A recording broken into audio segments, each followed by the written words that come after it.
Hi, everybody. Welcome to ZealZaddy. I'm Zeal. My pronouns are he, him, and this is PaperBag, the role playing game show. The players are playing for $50 gift card to the Monte Cook Game Store, plus a $30 gift card to the Only Crits Dice Game Store.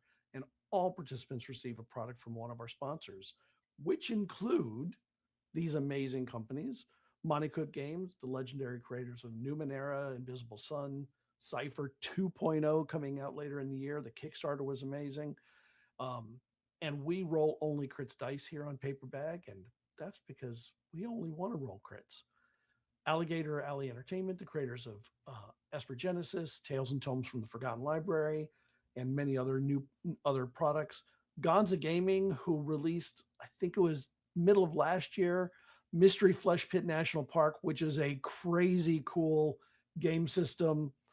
We're really excited that they're on board with us. Underground Oracle, the publishers of Harrow the Blighted Plain, and many supplements for both D&D and Cypher, but also now Black Flag, which I think is cool that they're expanding into some other places. And I believe that they're also going into Dagger Art. So by the time end of this year, I have a feeling they'll be rolling things out into 3 new systems. And I don't think they're rolling anything out into D&D anymore. And then of course, Cypher Unlimited, who is has a community of 6,000 Cypher fans and one of the best communities in TTRPGs all around. You should check them out. If you're interested in any Cypher products, that is the place to go to learn about them. But we are here tonight to role play our asses off. Are we ready to get started? I'm ready to get started. Is everyone ready to get started? I like to Yeah. shut Hell up and yeah. let the role play do all the work. Before we get started on that, I do want to say that Paperbag benefits Diversity Saves, who's dedicated to uplifting marginalized voices in the TTRPG space. And you can make donations that benefit that. So the first one is you can make a genre pick. So rather than us rolling the only crits dice via the spin wheel, the genre wheel, you can pick for a player. You can roll advantage where we spin twice and they pick the genre they want. You can get a shout out from any player or GM. They'll say whatever you need them to say within reason, of course. We want to make sure that everything is reasonable and not unkind. And you can also make a donor's choice award donation, which is $1 each, and or 6 for $5, I believe. And at the end of the show, whoever has the most secret votes wins the donor's choice award. The rules are very simple.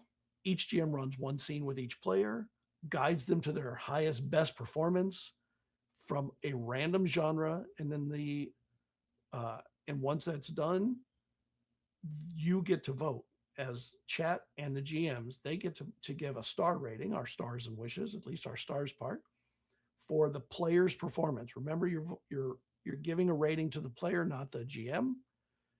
And then the GMs also get to give a rating. At the end of the night, whoever has the highest score aggregated wins the big prize of the $50 gift card to Monte Cook and the $30 gift card to Only Crits Dice.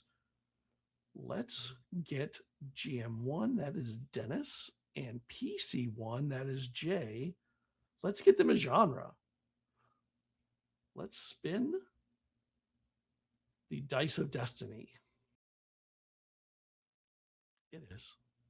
Just required a button press, maybe. All right. We will spin the wheel, find the genre, and see what awesome Here we scene we'll get go. from the two.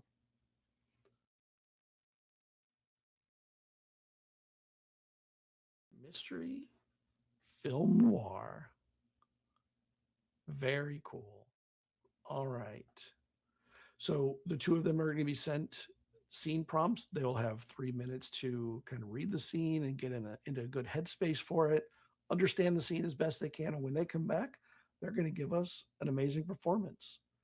If you're in chat, be prepared to give your rating at the end of each scene. The scenes last about 11 minutes, so you'll have a little bit of time to kind of take it in, get a good feel for it, and get a feel for these players. The players that we have continually have on this show have just astonished me every week, every episode.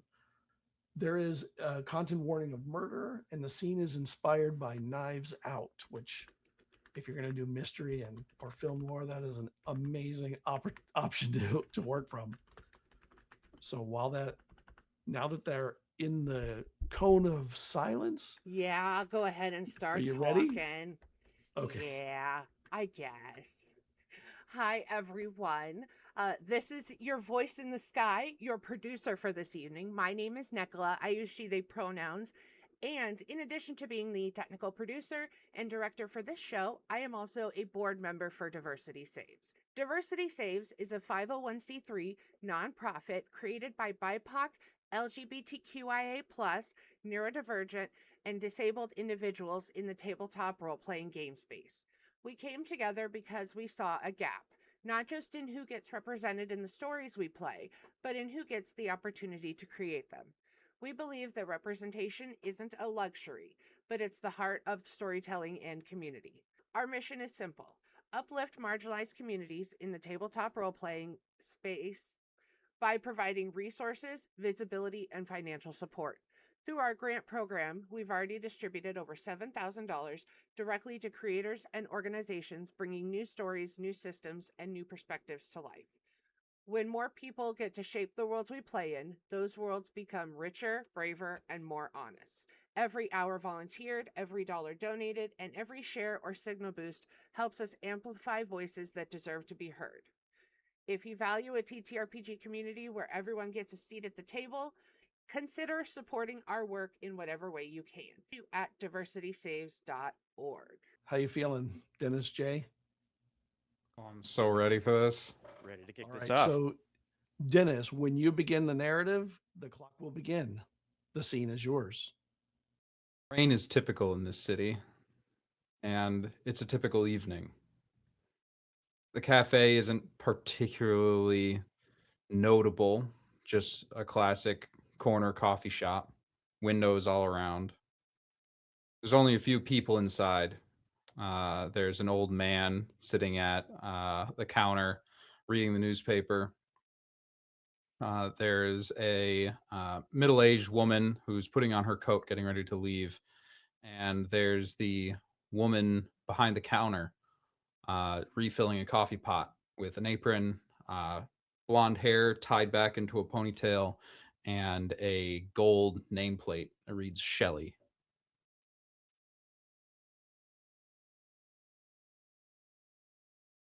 Inside my head, I'm talking to myself. I've got this internal monologue, and I say, "Oh, I've really got myself into it this time." I don't think that detail was mentioned in the news. I mean, a ruby ring. That's not particularly notable, especially when you're talking about something as heinous as what had happened. And yet there she stands, unblinking, unfazed. Shelley, I mean, of course, details like that will make their way out into the public eventually, somehow. I don't think it's any particular surprise to me that the victim was wearing something like that. I suppose it couldn't, I suppose it makes sense that it wouldn't be a surprise to you either. Did you know this individual? Oh, he may have come through here every now and again. I never forget a face, and I know I've seen him around, but I can't say I knew his name. You said the ring is not available to the public yet? Well, if I remember correctly, I don't know if that's one of the details that was necessarily shared with everyone. Um, you might say I have I have a stake in this particular investigation. The deceased was a friend of the family's, but you know Oh, what? my I'm condolences. well. You said that they came in here, then, huh? Yeah, I might have a while back. A while back. Well, I hope that I haven't brought too troubling news to you this rainy day. Oh, not at all. We get some good news, some bad news every day. You just gotta look for it. Hmm. Yeah, look for it. Indeed, indeed. What, if you don't mind me asking, what were they like? if you remember seeing them here. Uh, what did you say your name was again? You can call me Wex. Well, Wex. Like I said, I never forget a face, but I can't recall exactly the scenario in which I saw this individual. I definitely saw him on the news. I'm surprised they showed such a gory scene. I go back into my head for a little bit. There was a little bit of a bite to that last answer. Maybe my line of questioning is bringing up some feelings. Is this Shelley being completely honest with me? Hmm. She also didn't seem very phased about the goriness of everything. I didn't sense any kind of trouble at all. And I snap back into the scene. Shelley, you're absolutely right. That was a very, very difficult scene to see. I would imagine, especially for you and the folks who work here at the cafe who may have interacted with this individual. Did they ever give any kind of indication that you know, maybe they were in trouble or anything like that? I never saw anything with my family or anything. I mean, whenever he came around, it was always fun times with him and my father and my mother. I never paid too much attention, but this has certainly changed the way that I see things. Well, death usually does. Those of us that pass close to it often have a certain relationship with it. I used to be a nurse at the hospital down the way, so scenes like that don't bother me too much. But I remember it coming on that screen right there, and there were some people that lost their lunch. Back into my head, interesting wording. Lost their lunch. I wonder if perhaps my family friend had something more to lose than I would know. And then I slip back in. Shelley, that's an interesting way to put it. Did anyone have any notable reactions to the scene? And I only ask again because, my family has known this person for so long. Any anything you might be able to tell me that could cast some light into this? I know that I would appreciate it, as would my parents. Well, I can tell you that Mr. Johnson was the individual who lost his lunch.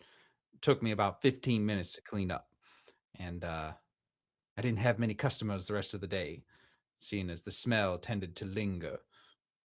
But the more interesting reaction was Miss Smith. She screamed to high heaven, threw her coffee cup in the ceiling, and you can still see the stain right there, where the grounds left a mark. Back in my head, I looked up at the ceiling. There was indeed a stain. Shelley was true to her word. I almost pictured the coffee splashing through the air, hitting the tile, and then thinking of the scene, the goriness, the splatters of blood elsewhere, almost comparing it to that. I shuddered visibly, but tried to keep my composure. I addressed Shelley again. So, Mrs. Smith, that was more than surprise, you would say. Did you ever see either Mr. Johnson or Mrs. Smith speak with the deceased, interact with them at all? Well, no, but I know Miss Smith had to have. You said a ruby ring, right? Now, Miss Smith came in the very next day with such a ring upon her lovely finger, and I thought that was very curious. That is a completely surprising detail to me. Uh, how long have you known this? How long have you known Miss Smith? Well, I wouldn't call her regular. She comes by every now and again when she needs a little pick me up. I don't think she's been around for too long. Maybe 3 months ago, I saw her for the first time. There Picked was her for a sweetie. something. Hmm. Um, a thought crosses my mind. There's something a little off about this. I quickly picked up my own cup of coffee, looked Shelley in the eye, and said, "If you don't mind, I think I need to stretch my legs." Very well. Door's right there. I got on my feet and walked over to where I'd noticed the time punch machine was sitting. There was a detail that I'd seen here in this cafe before that I didn't much pay in mind. But walking to this time clock now, it occurred to me that this was a little more notable than I anticipated. I tried to be as discreet as I could, but as I walked to this time punch clock, I spilled a little bit of coffee in my head and yelped. I turned and looked back. There was Shelley, simply serving other tables, but I did notice she was looking at me. I had to be discreet. I leaned against the wall, pretending to clean myself, while I cast a glance at the time clock cards that were sitting on the shelf by the machine.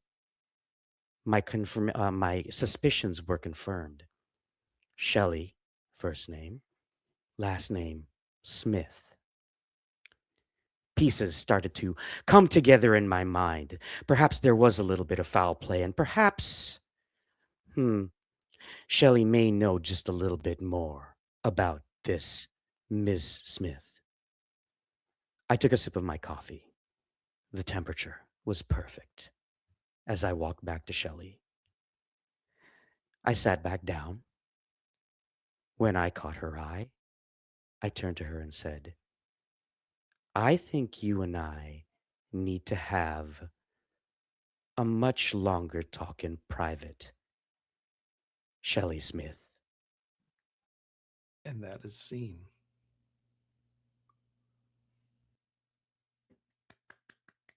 Fantastic. That was awesome. That was so good. Oh my God. That was so perfect. That is exactly what you want to see with a scene like that. Knives out. You Hell get yeah. the over the top investigations. Love that. Thank you for showcasing your talent. That was so great. We will start voting. I think we have the voting up in chat right now, and the GMs, you can vote in Discord. While that's happening, though, Natalie, do you have any constructive guidance on Jay's performance? Oh gosh. I mean, I love noir, and having the jumps into internal dialogue was just so delightful. Just having those moments of, okay, what's in the head of this character, how they're observing the scene, the kind of back and forth of figuring out the clues.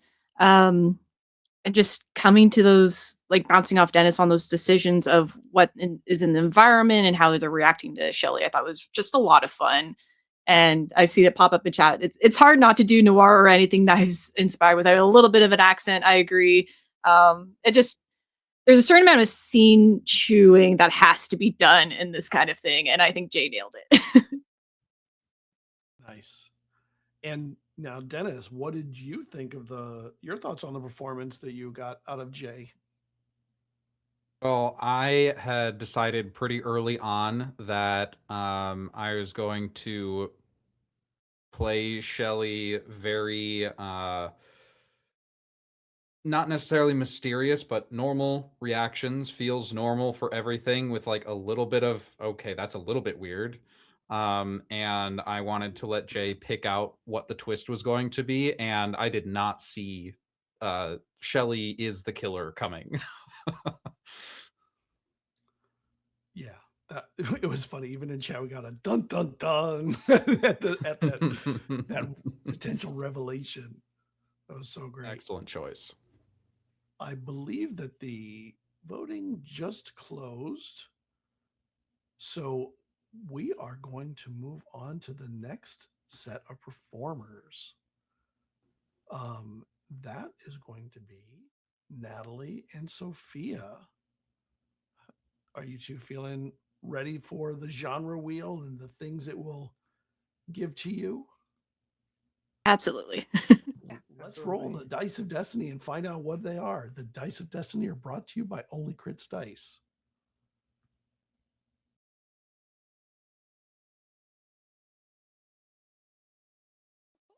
Oh, almost my choice. Almost. It was so close.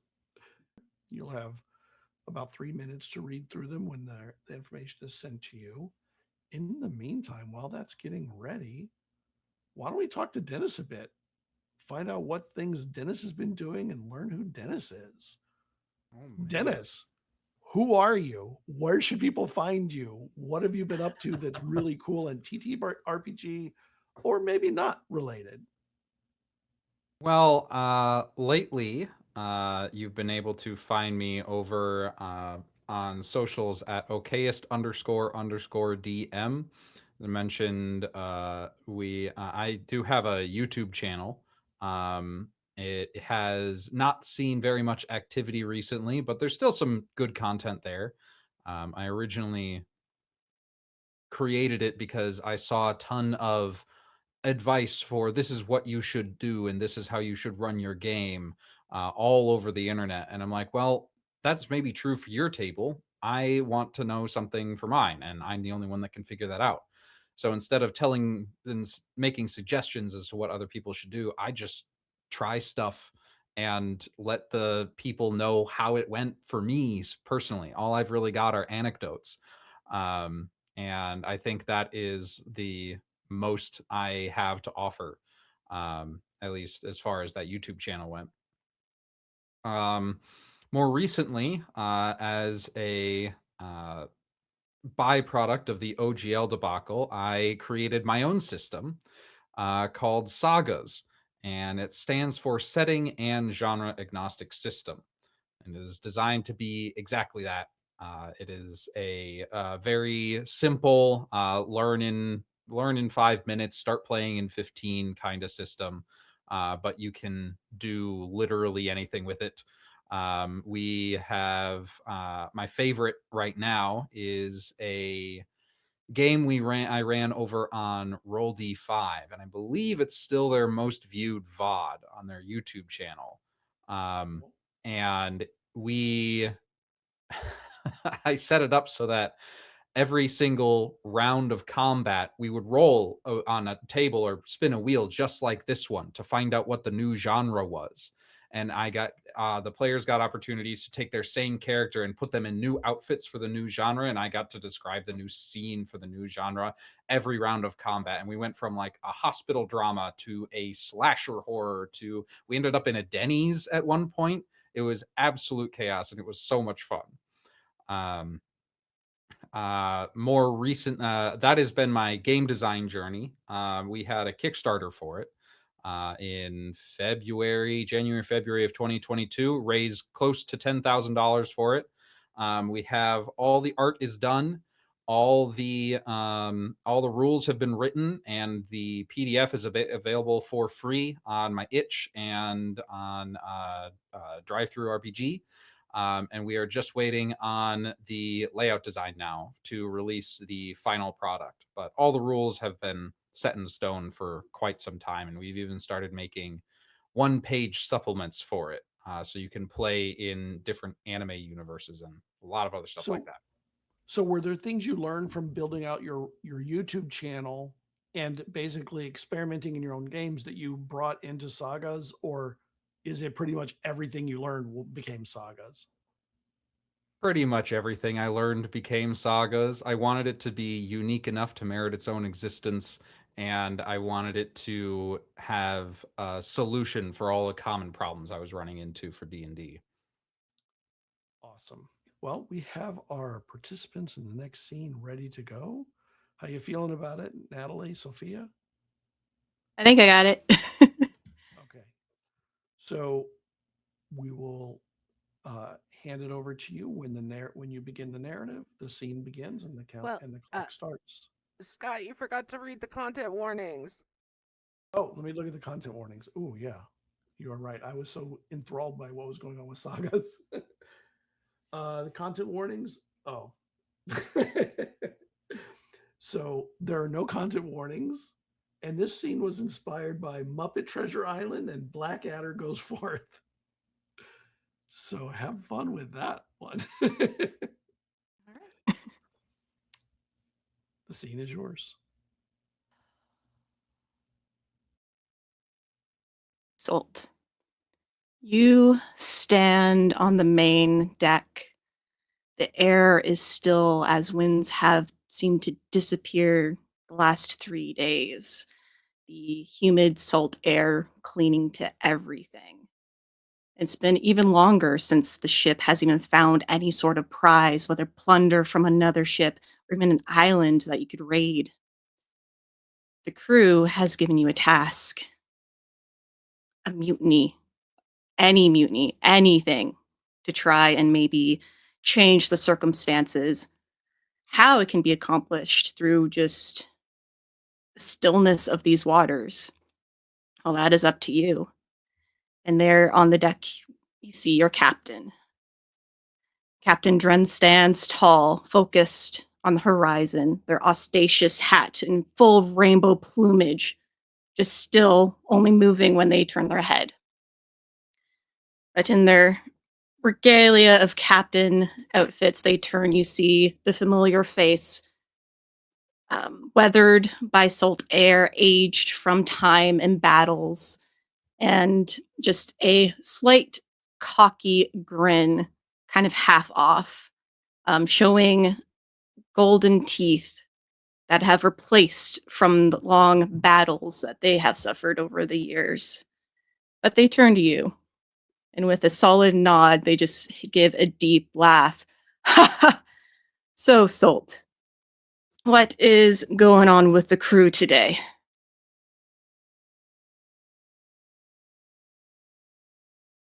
I think you're aware. They have grievances. They've asked me to represent them. Grievances. Well, let's hear them then. What sort of grievances are they saying this time? I'm not going to read all 4 pages of grievances, but they are upset with the dismal biscuits and your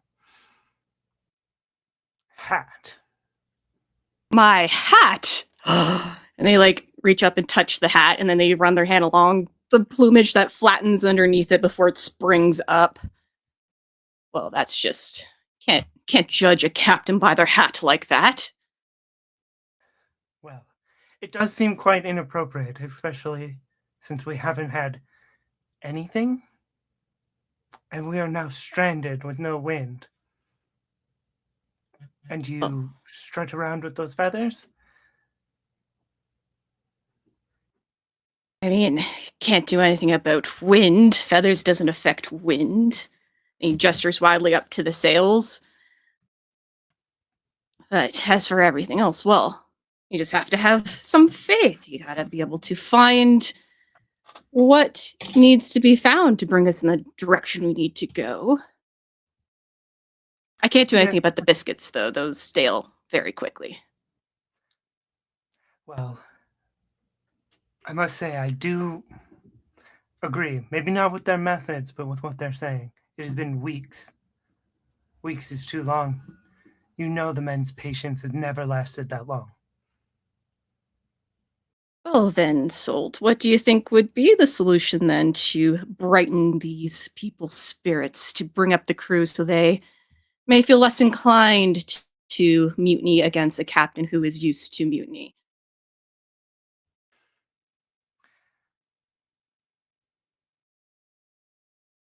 If you don't want them to mutiny, you should perhaps give them a gift. Bread in circuses, as they say.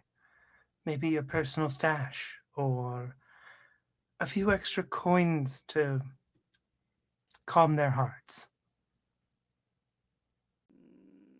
And they like stroke this long salt and peppered beard and then sort of just the lapels on the sides of their jacket. I mean, the gift would be finding maybe a new adventure, some prize to give chase to. That always gives a brightening to spirits, especially out at sea, especially as pirates, for that is what we do. And you do see, as their eyes focus on the horizon again, something like a knowing gleam in their eye. Oh, but what have we heard of sunken treasures or hidden islands lately? Nothing that we can reach without any wind. That is a problem we must attend with if we are to try to give them a new adventure to look forward to. Perhaps you can share with them a map that you've been squirreling away or something. I know you have them. Those ones that you want to keep for yourselves. There is a great number of maps. I mean, navigation, of course, knows of some, but others people don't necessarily need to know until they need to know, but And they kind of stroke the wild plumage on their hat as they adjust it, glance up at the sails before looking over at you, Salt. Well, I could certainly pull something out of the old hat, one could say, as they gesture and pull it off.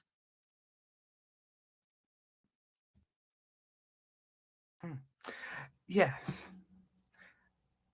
So perhaps tonight we give them a party. We relieve them of their duties for a night, let them party, hope for some wind, and give them a new adventure, something to look forward to, a promise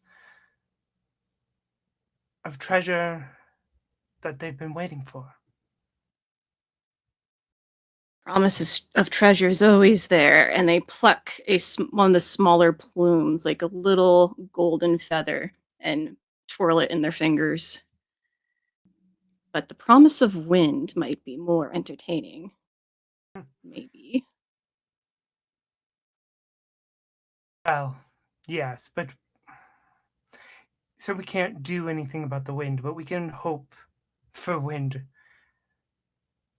We can, make the promises, show them where we're going, give them something to look forward to, and take their minds off of it for a night. And maybe we put away the over-the-top hats. At least for a night. And they do like a little tisk sound as they walk over to you, Sultan, put out a hand to take the 4 pages of grievances. They can't even give their own captain a little bit of fun. Well then. They can have some time to readjust their feelings and have a bit of time off, I suppose. We're stuck. But I will say then, wind is coming. I think everyone's just forgotten how to know when to spot it.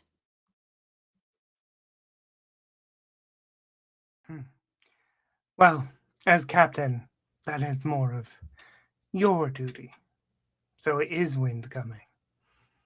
And he like throws his head back in laughter. Well, this is why the mutiny would not have worked, because I am the only one who knows when the wind is coming. And he gives like the big, wide, toothy, mouthful of gold grin. I have known since dawn. It'll be a good, strong wind to take us westward. Good. Then westward towards treasure. Indeed, a westward. Party tonight, and westward tomorrow.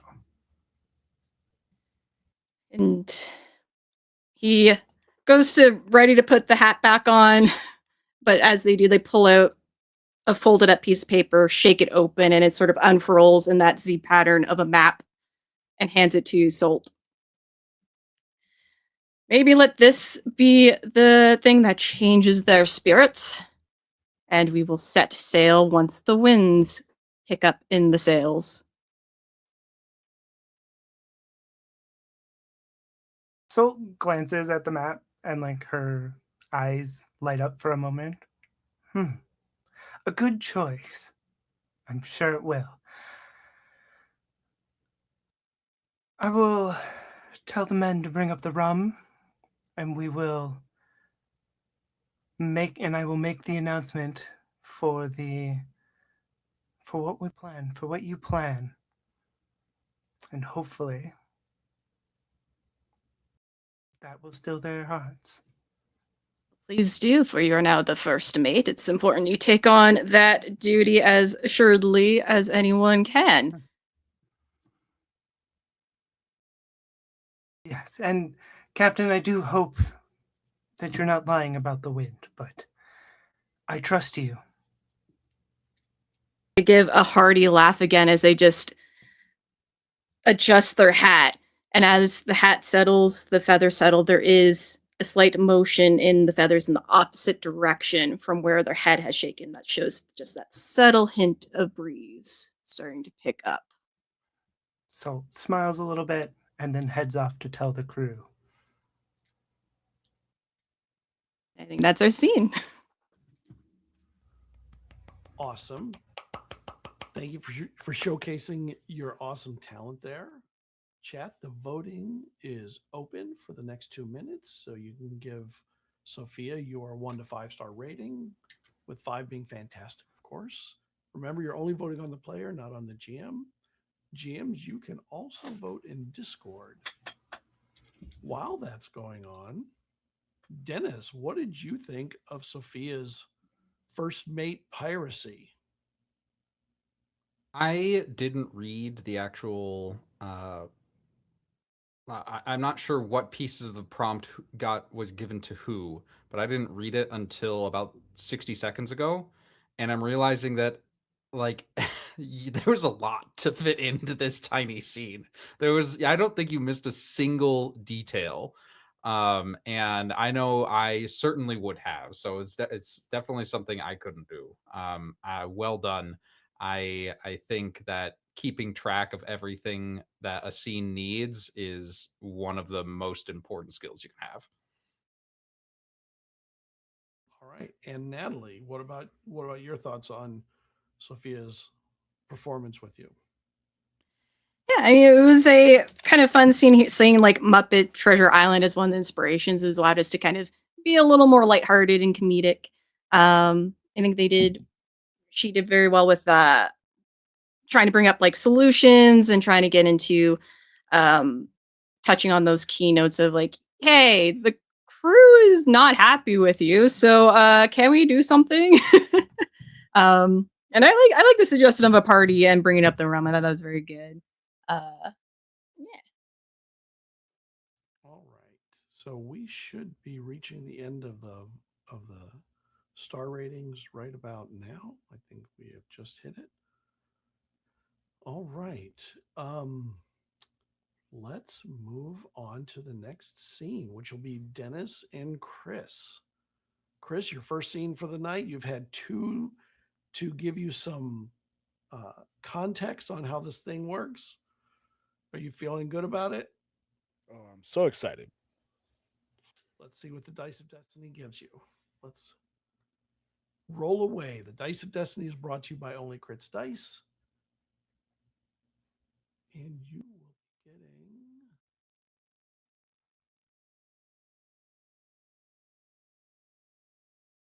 Spy. Boy, we've now gotten 2 relatively modern ones. I know. All right. So we'll put you both into the cone of silence in a moment. You'll have your 3 minutes to read through the scene. I do want to remind anyone out there that if they would like to submit a scene, we have a scene link that we'll be putting up. That if you can submit your own scene, we will have a new one starting next week. But this one, we'll still use scenes from this for the next few weeks. We may modify them to add in some dice mechanics if we so choose. While that's going on, though, why don't we speak with Sophia? And Sophia, do you want to tell us about the cool things you have been up to? And by the way, I love your channel. Oh, thank you so much. Yeah, I am the founder and chancellor of operations over at Nerds with Dice, and we do a lot. We've been doing a lot more, especially recently, especially a lot more charity focused. Earlier this year in March, we did a event for brand new GMs. So everybody on there was their first time specifically doing an 8P as a GM. We even had a couple of those folks come back for the Pride event that is going on right now. That is Nerd with Pride. Which is our, like, so far our biggest, like, most ambitious, like, Pride thing. And we're going to try to turn this into an annual thing. We are working with Sword and Key and So Maddie Games this year, raising money for Trans Latina Coalition. And it's going really well. We got more than 14 games, and we have spillover games happening in July, which are casting right now. So you should definitely go check those out if you want to play. Yeah, pretty much everything I do is mostly with Nerds with Dice. So I run a big game over there. It's sort of kind of now our flagship show. It's on break until June 18th, but that is Fields of the Dead, a Midwestern zombie apocalypse. Natalie is in that one, so you should definitely come check that out.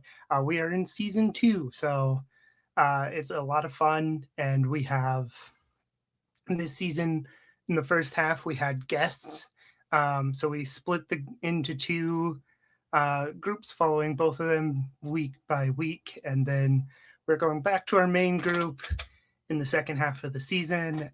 It's been a blast and a great challenge as a storyteller. And then the other big thing that I am doing is Sword and Key. I'm in Black Sun Rising, which is the sequel to Under Blue Moon, which we did last year for Sword and Key's Pride Month. And we're 30 years in the future, so a lot has changed. My character is a trans man that has, in those 30 years, come out, and it is a lot of fun with some really great people. And it's all, again, for the same charity, so it's, a blast to have on there and do. And I'll be running a couple of games this month as well. I'll be running game The Last Summer Camp tomorrow, actually, which is going back to the beginning of the zombie apocalypse and seeing, if our counselors can get their campers out in time. Nice. I keep inadvertently having players on my shows that have been on your shows too. So we keep finding a lot of the same talent and going, oh my gosh, they're awesome. We need to have them on. Yeah. All right. Let's see. I believe we are bringing everyone back. Dennis, Christian, how you feeling? You ready for your scene? Let's do this. All right, Dennis, when you begin the narrative, the clock will start. So the scene is yours. Lights in here are almost too bright. Everything is lavish and covered in pale pastels and gold trimmings. It just reeks of old money. Massive chandelier hangs above the table where several merchants are sat, all enjoying this maybe a dozen course meal that is laid out before them. This fete, as it were, only happens every so often, and there are a few merchants of high standing that are notably absent. But this is not about them. This is about the pair sitting across from each other with empty seats on either side. A rare opportunity has presented itself to have a private-ish conversation. And as one rotund, whiskered man retakes his seat, it begins apologizing again. I'm so very sorry, sir. I didn't. My clumsy, fat-fingered hands. I don't mean. I usually don't spill, especially not wine. This good. I do hope that it is able to wash out. Are your cleaners capable? If not, you can borrow some of mine. Please, please. This is a night of revelry. Accidents happen all the time. You have nothing to apologize for, my friend. It's fine. It's fine. Something we can laugh over tomorrow. As I he's certainly speaking, hope talking so. over this kind of like a fairly young, handsome gentleman, kind of dressed in like fine clothes, now with like this large purple stain in the side of his on the side of his jacket. You have nothing to apologize for. Oh, but I do. I insist. In fact, I have a jacket that is just like that I think you'll enjoy very much. Free of charge, of course, as it was of my mistake. I am one of the textile merchants on the East Coast. Oh, is that so? I must warn you though, this jacket is fairly expensive. It's not easily replaceable. This is something that you don't find in many border towns. All the more reason to supplant, sorry, I misspoke. I tend to do such things when I've had a few of these glasses. But I'm sure we can speaking of which, we should not let any wine go to waste. In fact, we need to replace that bottle immediately. If I can just, and I will call over them to bring another bottle. We must. If you truly want to apologize, you must finish this drink here tonight. Please, please, on me. I agree wholeheartedly. Thank you very much. My name's Goldrail. Goldriel, I am Saret. It is a pleasure to meet you, even under these circumstances. A pleasure indeed. And what brings you to such a party?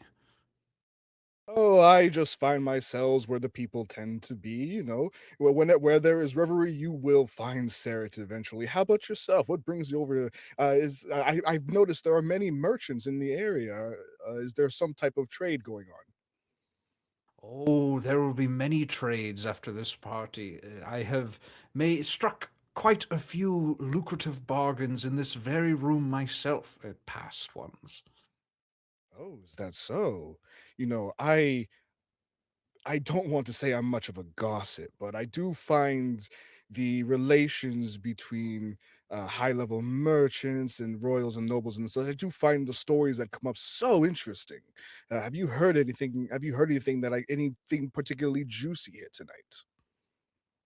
Well, yes, I actually have. You see, I am a, a textile merchant, as I mentioned, and I come from.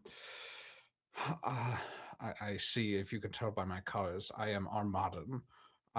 And I heard recently that we have not had the best relations with your country on the surface, but I've heard some mumblings about a deal being struck beneath it.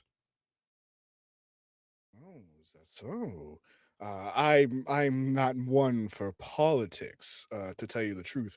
But if there is a chance of peace on the horizon, I believe this will be a great boon to both of the nations if it's true. You said you're from Armada. Yes. Interesting, interesting. And what has the textile industry been like in Armada? I hear your nation is so grand and beautiful. I've never actually gotten a chance to visit there myself. To tell you the truth, it's mostly propaganda. There are other pieces that tend to escape the public's notice. Some prove difficult for a merchant as myself, and as I'm sure you're aware. Do you have problems of your own? Oh, as you can imagine, there are those who think they're above such intricacies as politics, but ultimately, uh, as they say, shit runs downhill. And I'll pour Indeed, him. it I'll just pour does. some more wine into his cup. Oh, thank you. And I couldn't agree more, and that is one of the main reasons I strive to stay at the top. Ah, so out of all these merchants here, you're a contender, eh? You're one of the top men, as they say. Well spotted, sir. I pride myself upon it, though not too publicly, of course. He Oh, says as I a little bit of wine spills onto his own very nice shirt. Oh, I have an eye for such riches. Don't you mind me? And don't worry, your secret is safe for me. What part of Armada are you from? Not the capital. No, I heard that. Not the capital. Are you? I am from whatever part of Armada I need to be from. Oh, is that so? You must get down to some dirty business around these parts. I imagine someone like you is looking for a deal, so to speak. I am always on the hunt for a deal, and if I can find them, friends. Well, you'll always have a friend in Sarid after tonight's spillage and all.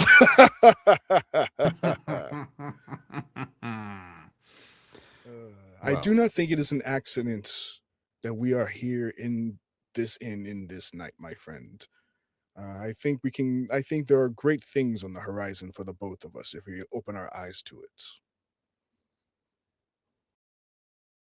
his demeanor changes subtly and suddenly as he raises his glass. I think there are many things we can do well together.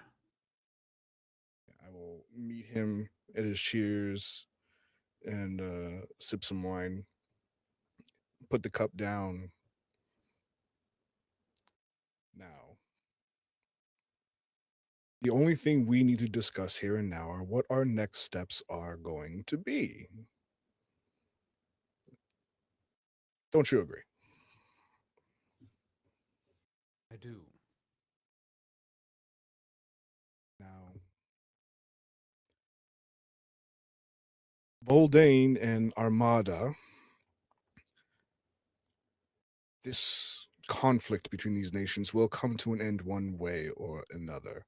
If you see yourself as someone who would like to remain in the position he is now, I think something can be done with it. As we said, with the right friends in mind. Go on. After we finish our meal here and finish our drinks, there's going to be a meeting sometime after everyone is asleep. And let's say those who are present will be the ones who will be making decisions for the future of our nation, so to speak. And Would you like to be present there? oh, I'm not sure. I might spill too much wine.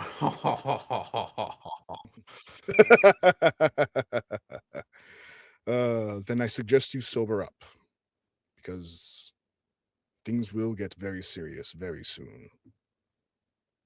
Well, till then, let's enjoy this time we have to be unserious. I do believe, Goldra, you and me, we will be fine friends after all. And I'll hold up another to cheers once more. And I'll hold up my own glass to new friends and to you. To new friends, to you, and to new horizons for us all. Bring me another bottle of wine. Bring two! Keep them coming.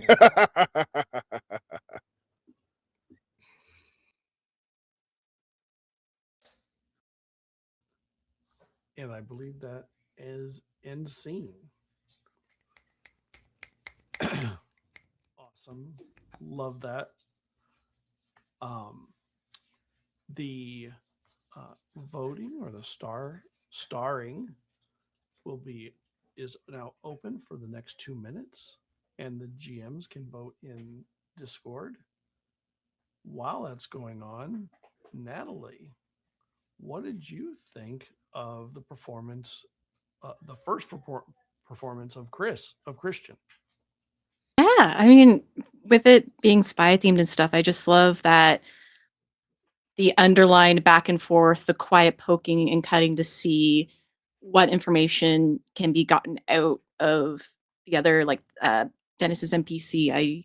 I I just really enjoyed that subtle conversation where you're playing into these characters as they are playing into characters and measuring out how this can be controlled and get what they needed. I thought it was really well done in that. Um, and just the comedic undercuts from like the beginning of like the spilling of the wine and how dealt with it and finishing off with bringing in more wine. And Dennis, what about you? How did you feel about the performance that Christian gave you? You're such a fun scene partner. That was awesome. I mean, I wish I had more opportunity to do kind of spy stuff and learn. I feel like when I'm watching a movie, I can see the underlying subtext of the pre-written dialogue. Doing that improvised is way, way harder. I know I was struggling for most of that, but I like once I started to pick up on the things you were dropping, I was like, oh, okay, we're in this now. Nice. Thank you. Well, we have reached the midpoint of the show, so we're going to take a 5-minute break. Remember, though, that you can make a donation to Diversity Saves and help them with their mission of uplifting voices for marginalized communities. We are ready for our next scene, which is going to be Natalie and Jay. This will be the first scene of the second round. So all the players have played one scene and now get their second. Are you two ready to find out what genre you'll be working in? Absolutely. Totally. All Let's right. let's get this going. Spin the dice of destiny. Let's see what we get.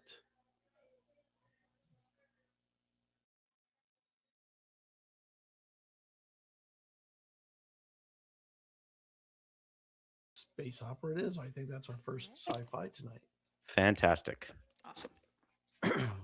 All right. So they'll be put into the cone of silence, the two of them, for a few minutes to look over the scene, their scene prompts.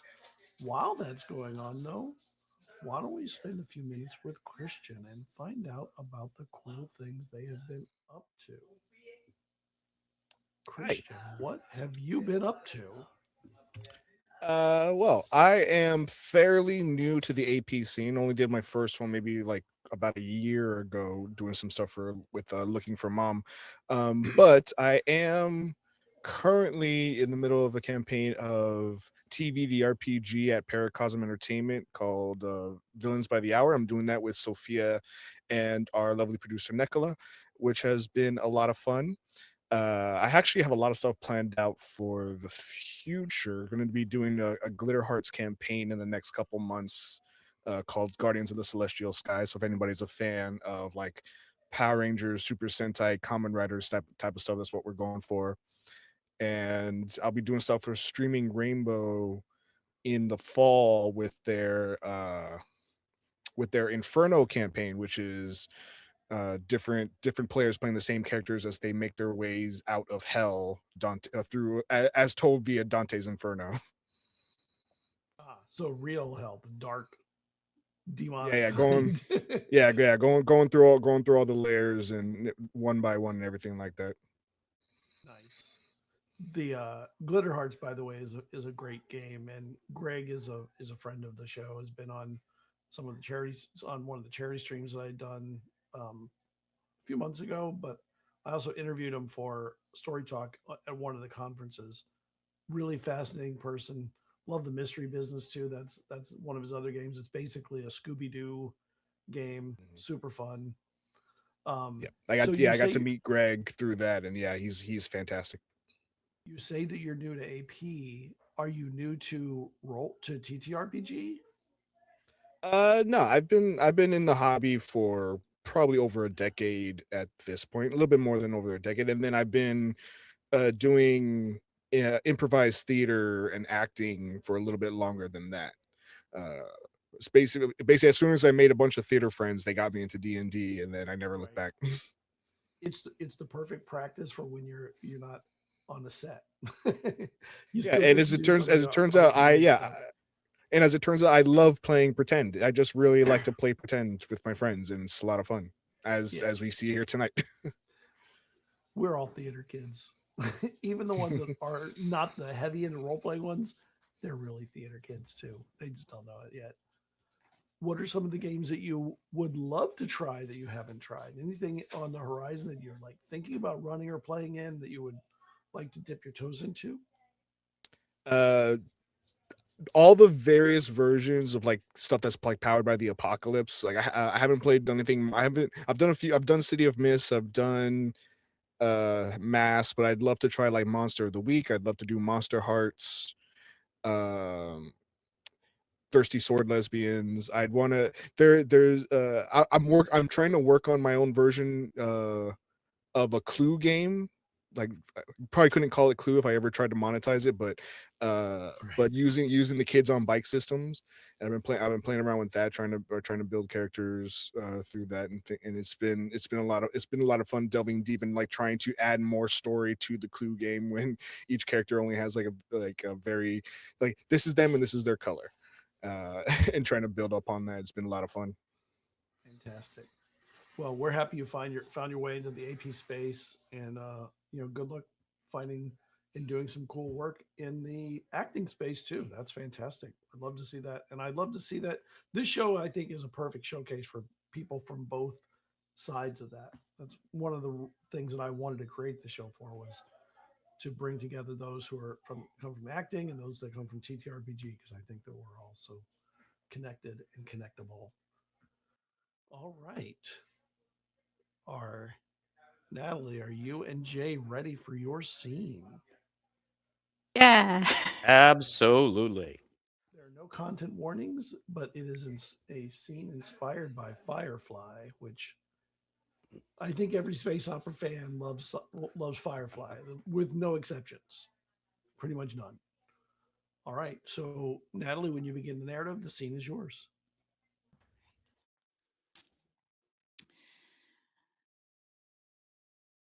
The crew has gathered in the cargo bay of the Serendipity.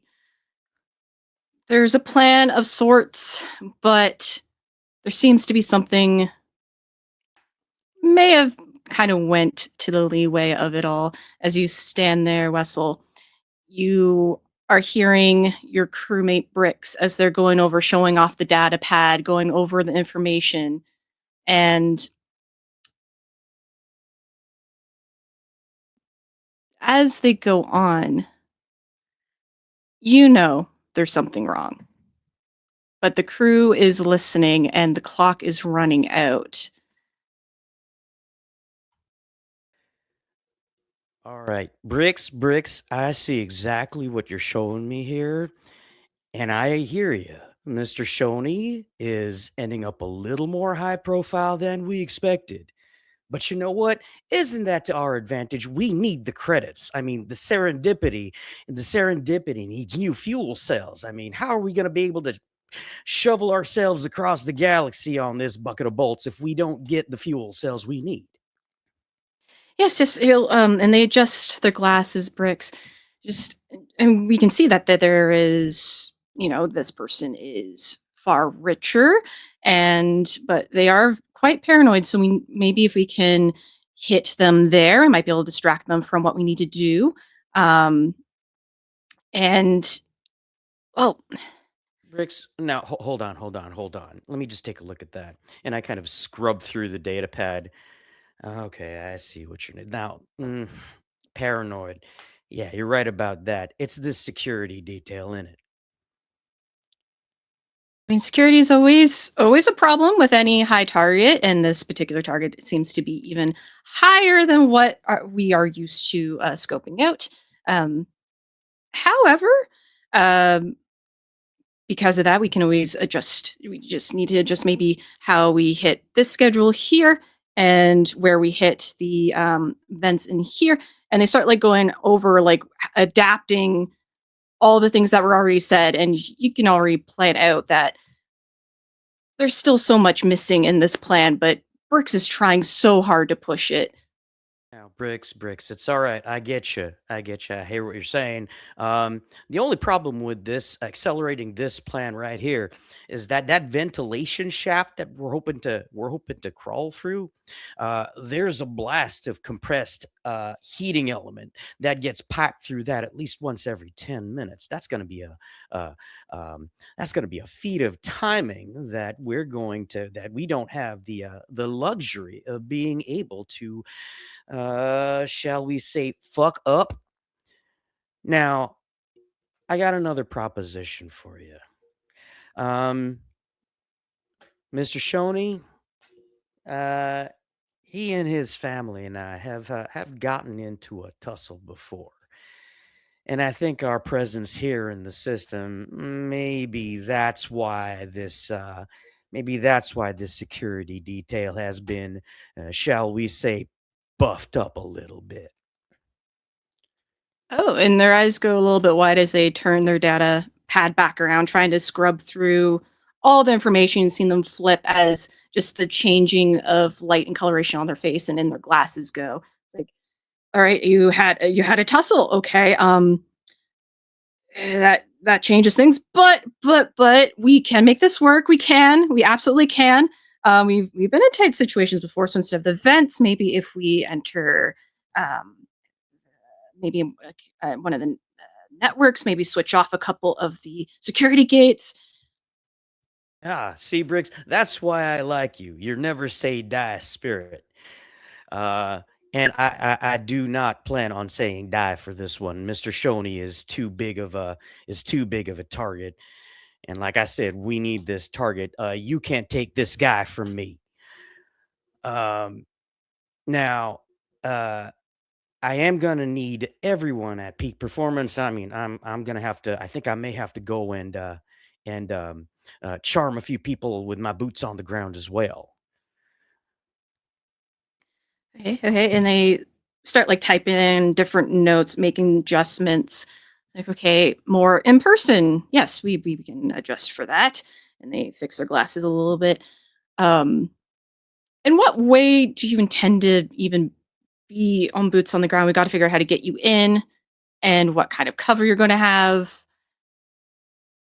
Well, Bricks, that's what I was hoping you were going to apply your keen intellect to.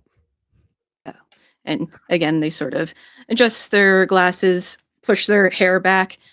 Well, I mean, we can probably get someone if you want to go in as a maybe a guard, or maybe we can snag someone on entry, see if we can mask under their ID. Those are options. Probability probably it'd be rough 42.3897 for the one, I think, with the ID. And what are the odds for the guard bit? I'd like to be able to go in with a firearm at my side if I can. Well, that one is slightly better. Maybe a 63.582. Maybe bounce it up to 64 if they're someone that's a little ambiguous. Maybe people don't know them too well, but that's a little harder to find out without tapping into their data systems on their security detail. Well, like I've always said, a blaster by your side does improve the odds. Now, I don't think we necessarily have time to go tapping into anybody's system or anything like that. How about another number you can crunch for me? If it does get to shooting with this security detail, what are my chances of getting out with my keister intact? That gets exceptionally lower, and I know when it gets to those low numbers, you don't like to hear it. It's possible. it's possible. We can make it work. We can make it work. And they like look at the time on their data pad. There's like a slight bead, a drip going down their face. Like, as long as we can make it in the next 4 minutes, get you out that door and in there, we should be good. 4 minutes. Okay, I'm beginning to, Bricks, just to let you know, this is beginning to scare me a little bit. We got 4 minutes to get myself disguised as a guard and then walking in there. We can do this. We've again, we're pros. We got this. This is just a test of our skills, of our talents, and you know what? We've had worse plans. Go to hell and come back with a vengeance. So I think if we can just get close enough to maybe one of the docking bays, we're generally cargo looking, I think. So clear the ID systems, snag on in, and then we pop you up. You take out a guard, should be good. Swap you over. It's all peachy. And you do hear on the comms just like the slight beeping. As you know from the crew pit, they're probably getting some information as they're coming into the station. All right. Now I assume that our clearance codes are all clear or clean. And Bricks double checks the data, looking at their pad. Well, I got nothing coming up flagged. Otherwise, we would be under red alert right now. So we're doing pretty peachy there. I knew I loved having you on this crew for a reason, and I give you a big solid slap on the back. Hey, wait a minute. Hold on. There's an interesting detail there. Hey, that's space dock right by where we're going. That's a Diluvian cargo ship, I see. Diluvian. That son of a bitch. And you see there's a little bit of a twinkle in my eye, and I say, I think maybe we got another score that we can ride here. If I can get to Mr. Shoney in a good amount of time, I think we may see about getting that ship out of there too.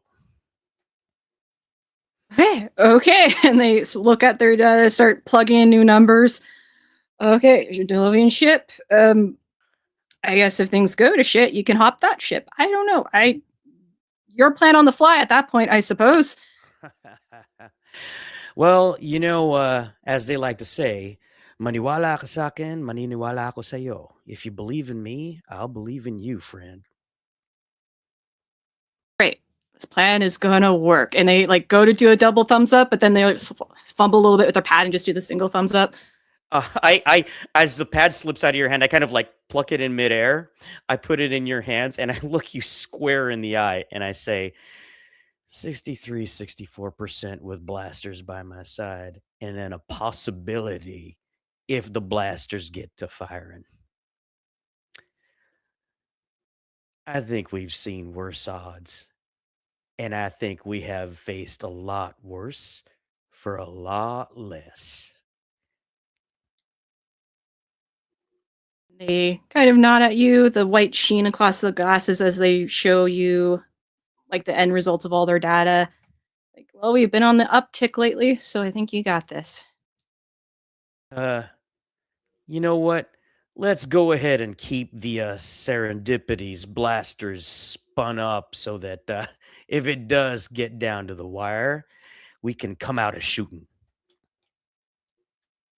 There is a familiar beeping on the intercoms to signal that you're about to run into start time. You hear the shifting of the ship, compression coming undone, and the door begins to dock into the bay as you ready yourself. And that is scene. Awesome.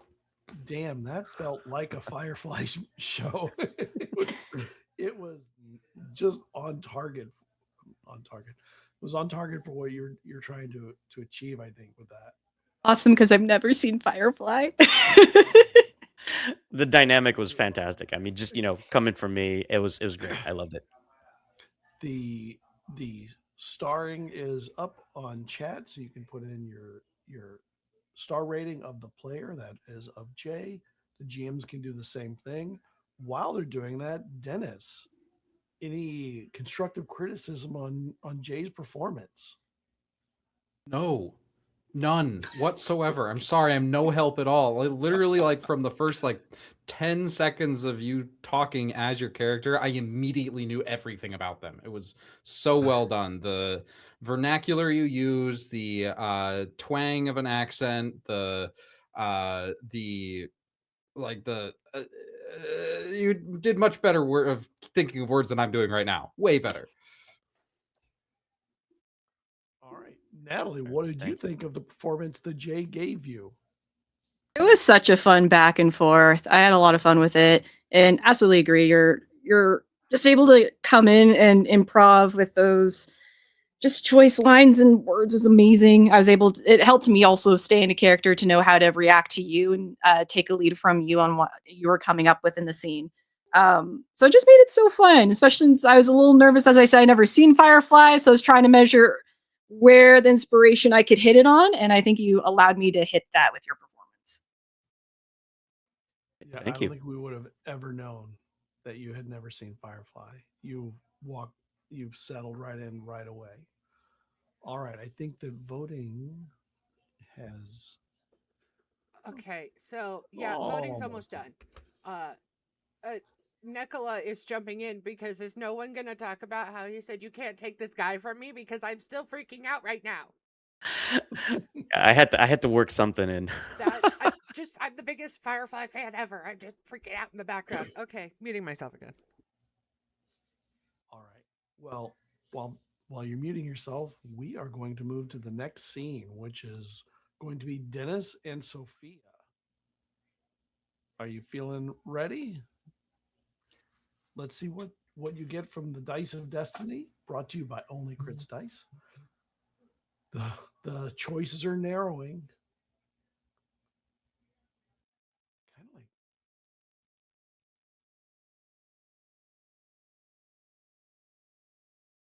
like Classic.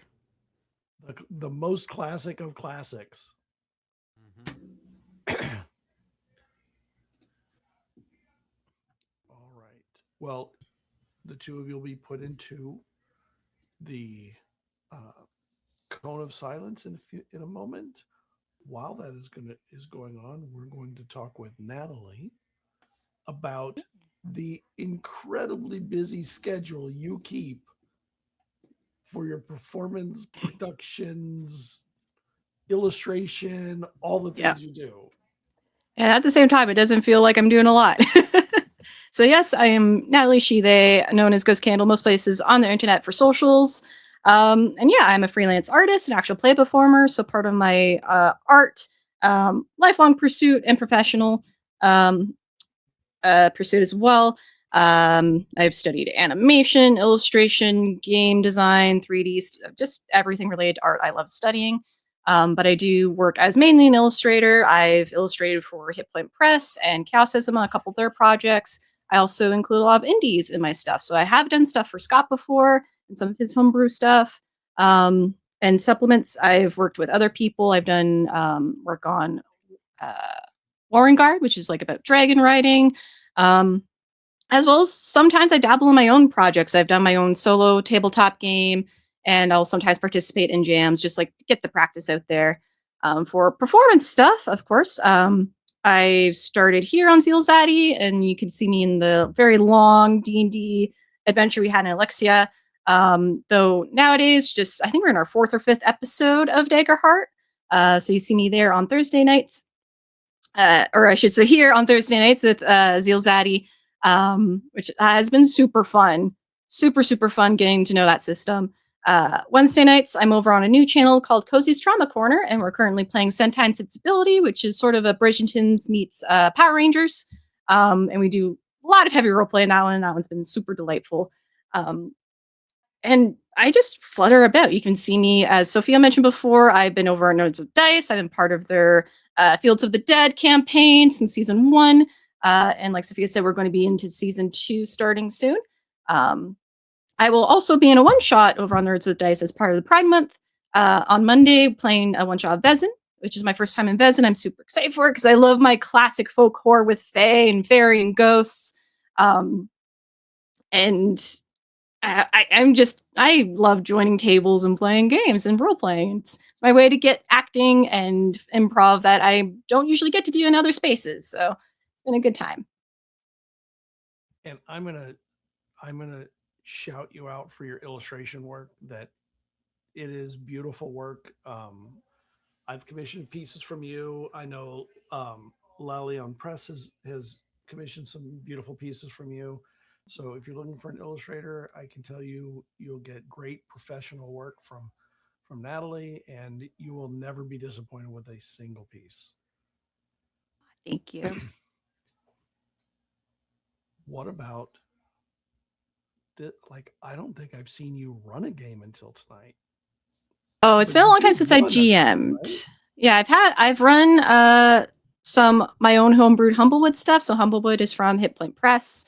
So I've done my own running of that. I've actually ran a game on Nerds with Dice as well of a game called Night. So that was a couple of years ago. I hope to get back into it soon, even if it's just a mini series. I got some games I really want to try and run. Because I do miss it. It's a lot of fun being on the GM side. So now I get to do it a little bit today. But it'd be nice to do. Nice. I love seeing it. I was excited when you were going to be on as a GM. All right, we are getting the return from those who were in the cone of silence. Welcome back. All right, Sophia, Dennis, how you feeling about the scene? Good. Gonna be able to handle it. I am going to give a content warning. This one has a content warning. Oh, That was my fault. Now I'm ready. all right. So this scene has a content warning of grief and loss, and it is inspired by N.K. Jemison's The Broken Earth. So, Dennis, when you begin the narrative, the scene is yours. Legends speak of the oracle atop the mountain, who will answer any one question of those that survive the trip. People have returned from the mountain changed forever. Sometimes that's a good thing. They seem happier, more relieved. Other times they pass, not a few years later, from grief or from any myriad of things. The scene atop the mountain itself is loud, which is not what you'd expect from an oracle. But there's not much the oracle can do about it. It's windy up there. It is surprisingly not cold, despite the snow surrounding the small stone hut. The sun is shining down upon the sea of clouds in all directions. The only cloud above this line is the one trailing from the chimney. An elder sits cross-legged in front of the hut's entrance, eyes closed, and a slight smile across their face. Welcome. It's been a long time since I've seen anyone. Thank you for making the journey. Of course. It's been a long and hard journey. I'm I know. glad that I have made it. Please come inside. I've prepared tea. The oracle stands and leaves the door open after entering. She follows eagerly.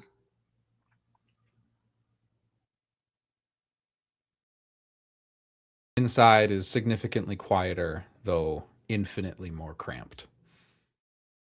There are 2 cushions sitting laid out around a fire. A teapot is suspended above the flames, and a smell of herbs normally used in cooking fills this small room. The oracle takes the teapot, pours 2 small cups, slides one across the stone ground towards you. She takes the cup. If you don't mind, I would like to talk first. It's been a long time since I've had a chance to have a conversation. Just be careful. I will answer the first question you ask, and only that one. Of course. Whatever you want, Oracle.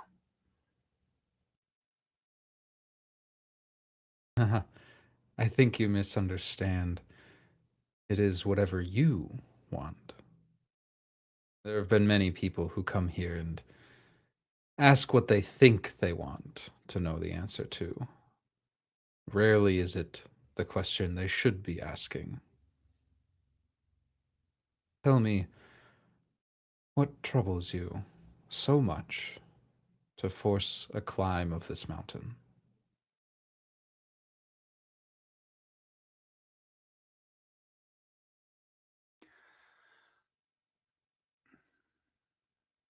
I lost somebody important to me.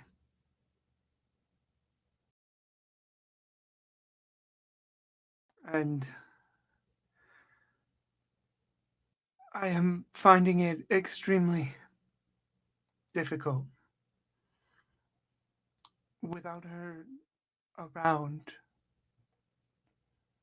without her to talk to every day, to brighten my mornings.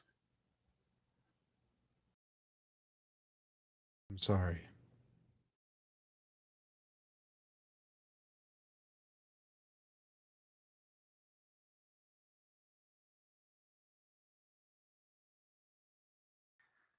I have heard so many sorries, but none of them have made it better. Is that what you are here for? To find a sorry that will make it better? No. There's only one thing I can think of that'll make it better.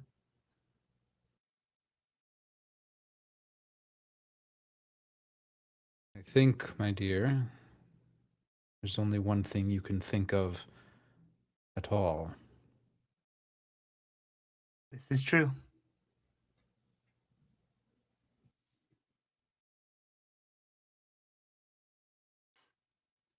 It took me a long time to find my own happiness.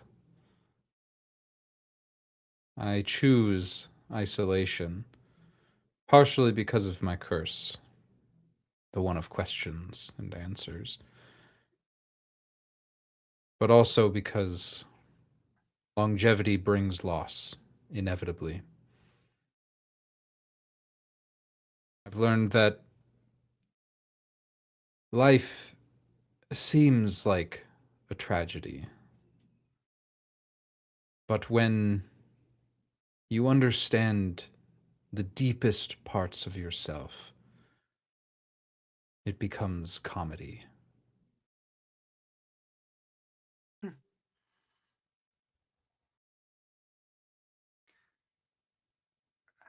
I have certainly not lived as long as you then, for it feels only like tragedy.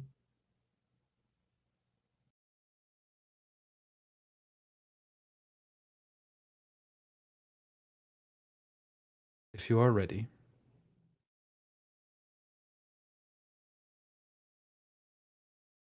I am. what question would you ask of the oracle? How do I bring her back? There is a sigh that leaves the oracle's lips. Their shoulders slump.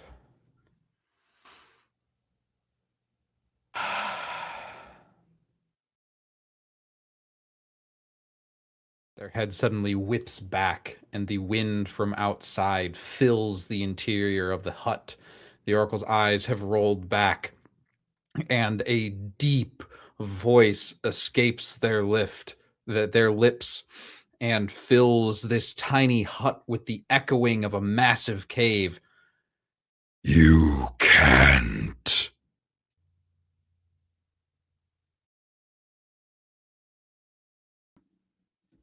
The wind dies down. The answer echoes, echoes, echoes. And as the oracle looks back at the seeker, a tear falls onto their lap.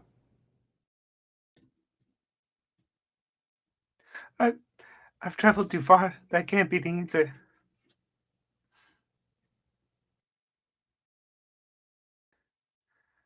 Is the answer.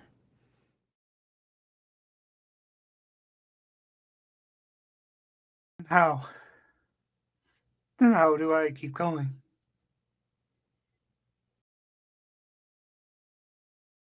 One step at a time.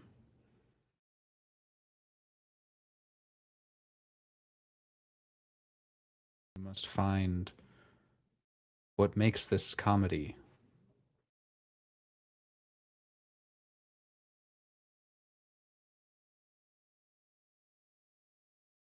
I can not think how to find that this would be comedy at all. That any of this, when it feels so unfair.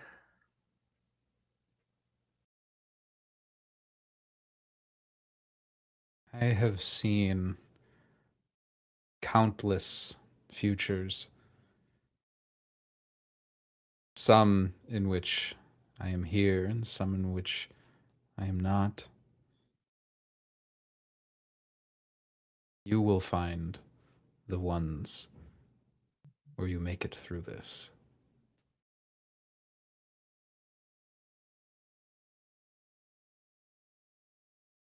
I walked this road thinking that this would be that future.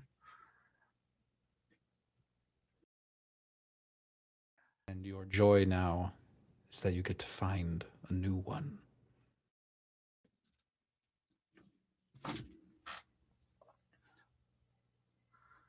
And that is scene end. Thank you for showcasing some of that amazing talent. What? That Wow. Wow. Okay. I'll have my question asked. I have things to say. Well, before we get to you, we're going to let Natalie have a moment so you can gather your thoughts. Natalie, what did you think of Sophia's Oh gosh. performance? Well, as a player, I'm usually one that throwing out really sad, heartbreaking things at Sophia. So it was fun getting it from her. Just like the quiet building of it, the subtle crack in the voice, you knew something was going to be dropped that was so important for the character. And then just the line where, how do I bring them back? It just held so much emotional weight to it that I thought was really well done and really put across quite well. And I felt it just made me so sad. Wonderful, but made me so sad. Dennis, you had your moment to think. Thoughts? Questions? I think you're on mute. I stole an extra moment to think. I'm sorry. But my thoughts remain the same. That was amazing. The voice cracking specifically, it was difficult for me to keep character because holy shit, that was so emotional. I strive to be able to bring that kind of thing to a table, and I haven't found it yet. Clearly you have. Thank you. And yes, I am okay. I am crying a little bit, but that just happens. I am okay. It's part of performing and acting. You feel what you play. It's one of the it's one of the beautiful things of this art. All right, I think voting is almost closed. We have a little bit more time, so we can get a few more in there. So, okay. So, Nekla, since you're there and we have a few moments, give us some of your thoughts? I just I've loved all of it. I'm not good at the thoughts part because that's Okay. not my job. But y'all have been so fantastic. And so I just love it so much. Yeah. Then again, I did cast you all, so I expected it. No, that was a joke. Somebody laugh. Yeah, I did laugh. And it has been a great night so far. And we still have another performance to get through. Let's spin that wheel. All right. Natalie and Chris, you are up now. What will the Dice of Destiny, brought to you by Only Crits Dice, give you? I have so much fun saying that. I don't know why it's so fun to say.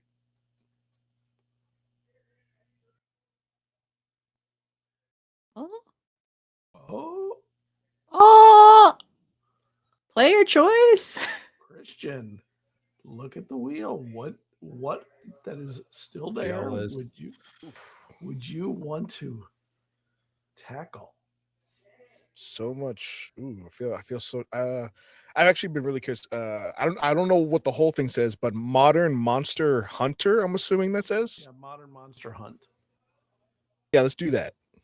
Okay. All right. I think that's our first player's choice, isn't it? Nekla, do you remember a player's choice happening? Oh, yeah, that's our first player's choice. Fantastic. That's so cool that we had to get to end the night on one. All right. So we're going to get you the information you need to the jamming player. While that's going on, we're going to talk with Jay for a minute and find out what things Jay has been up to and doing and what's coming next. Yeah, hi everybody. Once again, Jay Africa. My pronouns are he, him. I am a San Francisco Bay Area game designer, game author, and pro GM. I've written a lot of stuff for D&D. One of my adventures was featured in their season 5 of their Adventures League storylines. That's the Storm King's Thunder season. That adventure was also featured like back when we were in lockdown and COVID. It was featured in D&D's Stay at Home, Play at Home program, where they basically like dropped seasons of those adventures out to the public. Really happy that was that they did that because it reached a lot of people and a lot of people got to play that particular adventure, and I'm just glad to be able to have given folks something to do during lockdown. Other than that, I also work with the West Coast Adventures Guild. I write Adventures League adventures for them. I've got some adventures premiering at San Diego Comic-Con this year. So if you're going to SDCC, please head up to the D&D Playroom and check out some of the adventures we've got, some of the offerings we've got over there. We've got a fun batch of adventures that are based on a very famous theme park, very famous land in a very famous theme park. One could say the happiest place on earth, maybe even. And we've got some adventures that are going to be taking place in like analogs of that. Beyond that, my other big thing that I do is I'm a featured DM on the D20 cruise, which is a role-playing game cruise out at sea. The past couple of years, we've sailed out of Orlando, Florida, but this year, last year we sailed out of New Jersey. But the cool thing is this year we're actually sailing out of Los Angeles. And so I know a lot of folks here on the West Coast, of course, if you're interested in booking an awesome D&D vacation while you're out at sea, you get a dedicated dungeon master. It could be me. It could be one of our other fantastic DMs. Plus, you get access to a convention room full of games and other entertainments and such, besides what the ship has to offer. If you're interested in joining us, please go to event.cruises and you can use code jayafricadm to get a hefty chunk off of your booking, and hope to catch you there. Beyond that, of course, I run games here in the San Francisco Bay Area. I run a lot of D&D. I do a pretty good amount of Daggerheart, actually. And I just started running Mothership and Call of Cthulhu as well. And so I'm very excited to meet folks out here. I'm actually new to the Bay Area, and so I'm just super excited to meet the community out here, run games for folks, and have a great time doing that. Fantastic. I love that you run all those different systems. And as a pro GM, that must be a crazy amount more prep than I think most of us do to prep for paying Yeah, players. it all really depends, like, on what the game is. Some of them are a lot harder to prep for. Some of them are a little easier. I'm not gonna lie. All right. Natalie and Christian, how you feeling? Are you ready for this scene? Yep, doing good. Yep. All right. Well, this scene has a content warning of science/medical, and it is inspired by SCP Foundation, which is pretty famous among all us TTRPG folks. All right, Natalie, when you begin the narrative, the scene is yours.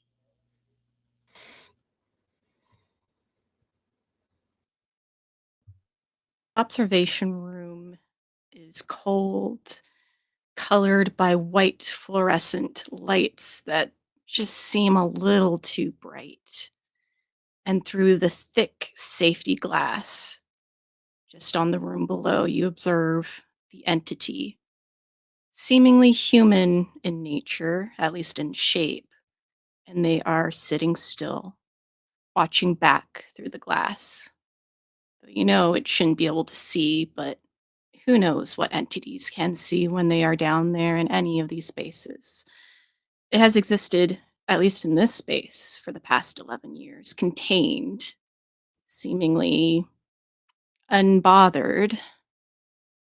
But here in the observation room, you sit at the table looking into the glass with Dr. Heron at your side, the senior researcher, a stack, 11 years of observations noted in the files. And on the table in front of you sits the new classification files, papers that need to be signed with the recommendations from both you, Agent Stove, and your senior researcher, Dr. Heron. Yes, doctor. Like, I would like to carry on business as usual, but I just have a few questions regarding the gaps that we have here in our interaction logs, and I feel like I should know more before I actually put my name on anything. As you look at Dr. Heron, they have salt and pepper all throughout their hair, the tired wrinkles in the bottom of their eyes, just looking exasperated and tired. But they are looking at the same wording on the forms you are, the pen tapping hard on the metal of the desk, just making it clink, clink, clink. Well, those were redacted at a certain clearance level, so there's only so much we can glean in those reports. I have the same clearance level as you. I'm really not understanding why this is something that you know and I don't. Well, we have same clearance level, but I do have seniority, so there is a couple things I do get to know. Is it supposed to be staring at me like that? It keeps staring at me. How does it know I'm here? And the shape, human? Is it still human? Did it move? No. It's still. But it remains staring forward. And Dr. Heron looks up, also kind of a tilt in their head, but looks back to you, Agent Stove. We've been observing this one for 11 years. It's fine. It can definitely feel strange being across from it, but it is perfectly safe. I would really love to take your word for it, but I just like, all right, for example, we're missing the second year of observation on this creature, and I really it did like I just maybe you don't need to provide the full rundown of what the missing document actually says, but maybe perhaps why it's missing. And they shuffle through the stack, thumbing across the folders. They lift up years 1 and 3, pull it out, flip.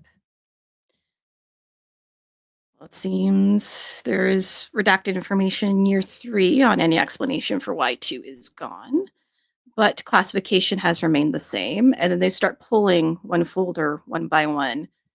Same year as 4, same year as 5, and they drone like that. And as you look between them, you look back at the entity, and you swear it got closer by a foot. When did that happen? Don't ignore that. All right, 5 and 9 are also missing. Those years are also missing. I feel like without a I like to be meticulous. I like to know as much information as possible before I actually, give the okay on something. And it just feels very conspicuous that this information is missing. I think we've made a lot of headway in the observations on this creature. It did move closer, right? You see that it moved closer. And they very casually just continue to open up folders, but do look up, sort of squint their eyes a little bit. Maybe they did, but I mean, it's not unheard of that they move. They do exist in a contained room after all.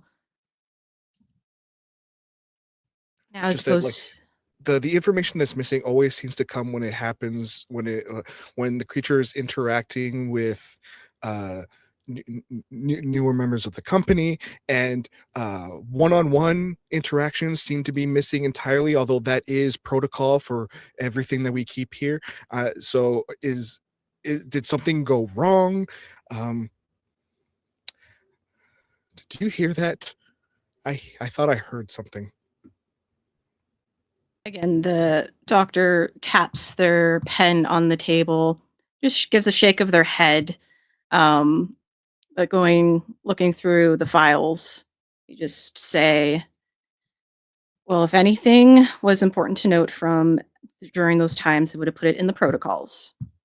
Any changes or oddities would have been noted so that we can adjust how we interact with the entity. And again, their voice ends up being such a drone in your ear, and you look back through the glass and you swear there's just maybe that noise is the hum of the lights. Maybe you note a flicker. Maybe you note it moved closer again. But when? When did that happen? Dr. Heron, I feel like you are not taking me very seriously right now. We are of the same clearance level. I have every right to every bit of every information that you are aware of here. Yes, you have seniority, but if anything, that means you have an even bigger responsibility to share what you know. What I know is you need to take a breath and calm yourself. And their pen continues to tap on the table. It's like it's counting seconds almost in your head. It must be counting seconds. Are they counting seconds? What are they counting? But their calm voice continues. I just know we were asked to make recommendations on classifications. So you are a field agent. I know you are new to it. It can be daunting. I've had my number of entities that I've dealt with that were very unsettling. I I can assure you this one is the least unsettling of them. I can't make a recommendation without all the information that should be available to me. We should have started year 12 by now, correct? Have interaction logs for year 12 started yet, or have those gone missing as well? They thumb through the file and place it in front of you. Our renewal on the forms today is the start of year 12.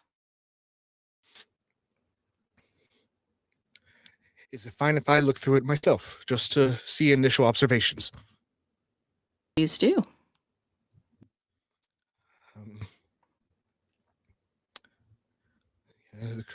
Sporadic movement, strange noises. Something about, what is this about? Interaction with new agents. Am I meant to get in there with that thing? You do not need to enter the containment room. And even that, there's something in there as you look through the glass and you see it's up against it and staring hard. That shape, that human, no, it's not human. It doesn't feel human, but it should look, there's something wrong. And in the glass, against its shape, you can only see your face, but even that is wrong. I want to leave. I would like to leave right now, please. The pen keeps tapping on the table. How many times has it been tapping on that table? Well, we can't leave until we agree on the classification. It's remaining the same.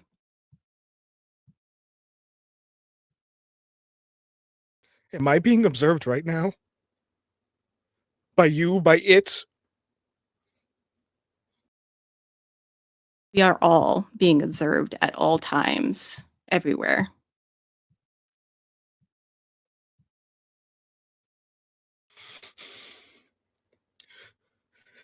The classification can remain the same, and we can start interaction logs for year 12. The doctor signs their name, the pen finally stopping as she pushes the paper in front of you to sign off on. Very good, Agent. Very good.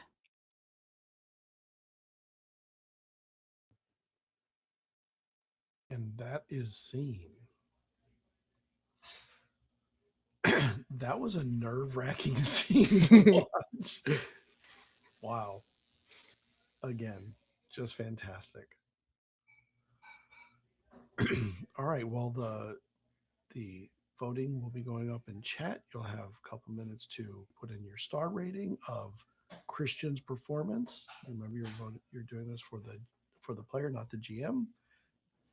While that's happening, Dennis, any thoughts on Christian's very nervous performance? Yes, several.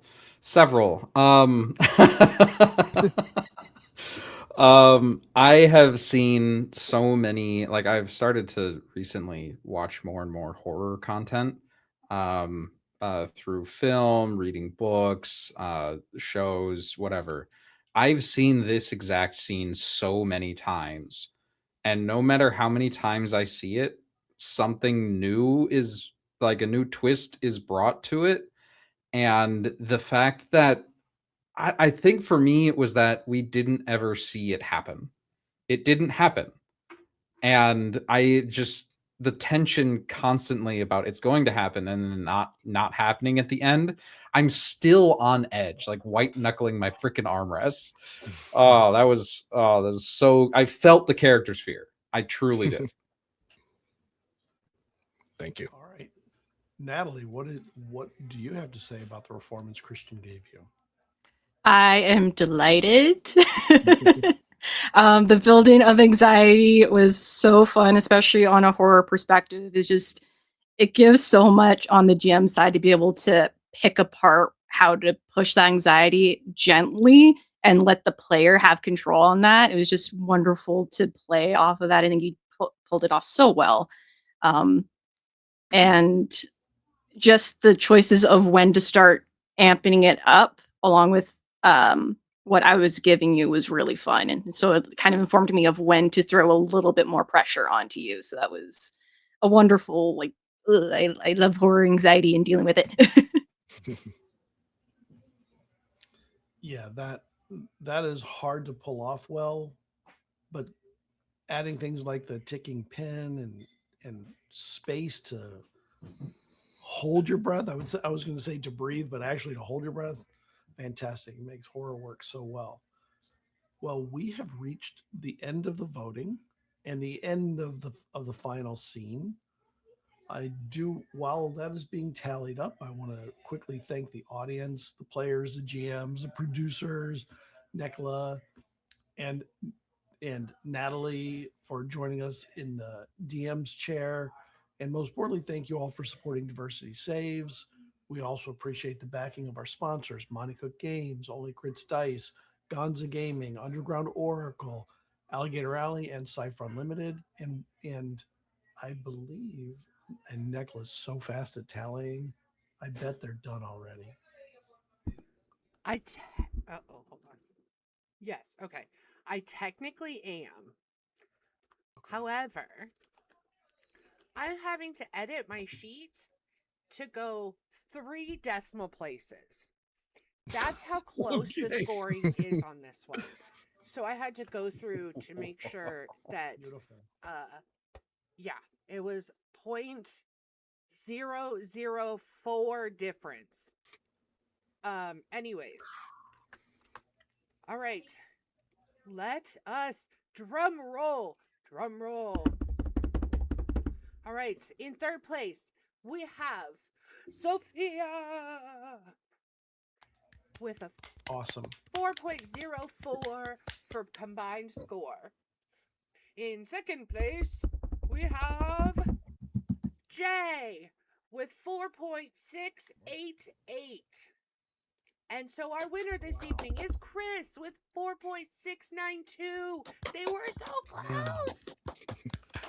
That is easily the closest we've ever had. And I don't think we've had a night where everybody scored over 4. No, we haven't. That's Probably. a Wow. record. I mean, you could tell all night. It has just been performance after performance. You're like, oh my God.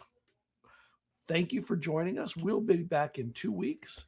Until then, keep role playing with new friends drawn from your paper bag that is your life. Now let's raid.